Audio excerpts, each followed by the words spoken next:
President Trump and his family will be spending the Thanksgiving holiday at the Mar-a-Lago Resort in Florida. The president, First Lady Melania, and son Barron landed Tuesday evening and will be staying there through the weekend. But before taking off for the holiday, President Trump addressed allegations against Republican Alabama Senate candidate Roy Moore. Mr. Trump defended Moore and said a liberal Democrat should not fill the seat. Zeke Miller is a White House reporter for the Associated Press and a CBSN political contributor. So, Zeke, the president says he will wait to decide whether he will campaign for Moore, but are his statements a de facto endorsement? It certainly seems that way. This was not the sort of statement made by a politician trying to distance themselves from a party pariah, which Roy Moore, of course, had been up until this moment. The president had seemed to back away from his previous endorsement of Roy Moore. The RNC, the National Republican Senatorial Committee, Speaker of the House Paul Ryan, Senate Majority Leader Mitch McConnell, all of them had sort of called, either backed away from Moore or called on him to step aside. The president coming out today and saying, casting doubt on the accusations against Moore, the multitude of allegations against him, and then sort of saying that he can't afford to have a Democrat take that seat.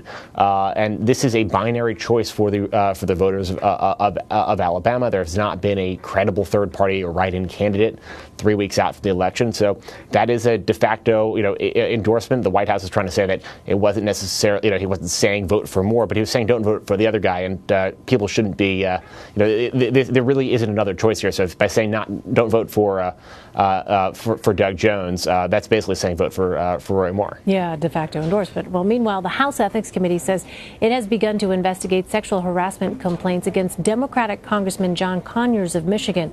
The president said Congress should release names of lawmakers who have settled sexual harassment claims. Do you think that this could be interpreted as mixed messaging from the president? One message when it comes to Roy Moore, another when he talks about other members of Congress. We saw a little bit of this last week when the president was very quick to come out and highlight the accusations against Al Franken, Senator Al Franken from Minnesota, a Democrat, sort of very quickly taking to Twitter.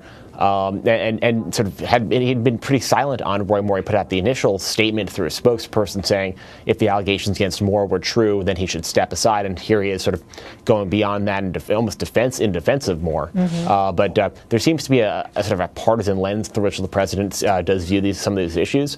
But also, this is a president who, himself, weeks before the 2016 election faced multitude of allegations of sexual assault, sexual harassment, has denied all of those allegations. So it is, he is not the best messenger on this by any stretch. And so it is interesting to see him wading into some of these issues. Well, also on Tuesday, the president spoke by phone with Russian President Vladimir Putin. The conversation focused on Iran, North Korea, and the civil war in Syria.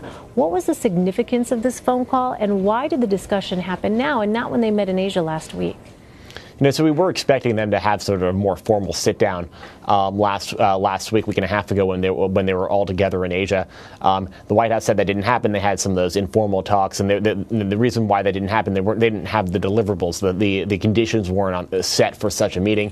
Bashar Assad, of course, was summoned to Russia. He's an ally of the Russian government, sort of propped up by Putin's government in Syria. Was summoned to the Black Sea, to a resort near the Black Sea by Putin for a meeting, and as the Russian government tries to pull back its support in Syria, here it is, essentially Putin trying to dictate to the Assad government, here's what you're going to accept on the ground.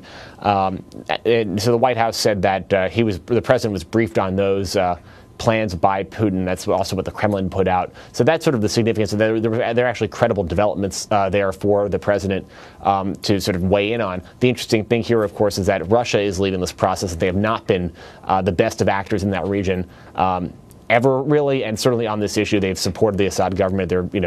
Its use of chemical weapons and things like that. So it is interesting to see that Russia is leading this. We haven't heard really from the White House their assessment of the credibility of that effort. All right, Zeke Miller in Washington. Zeke, have a great Thanksgiving. Thank you. Happy Thanksgiving. Thank you.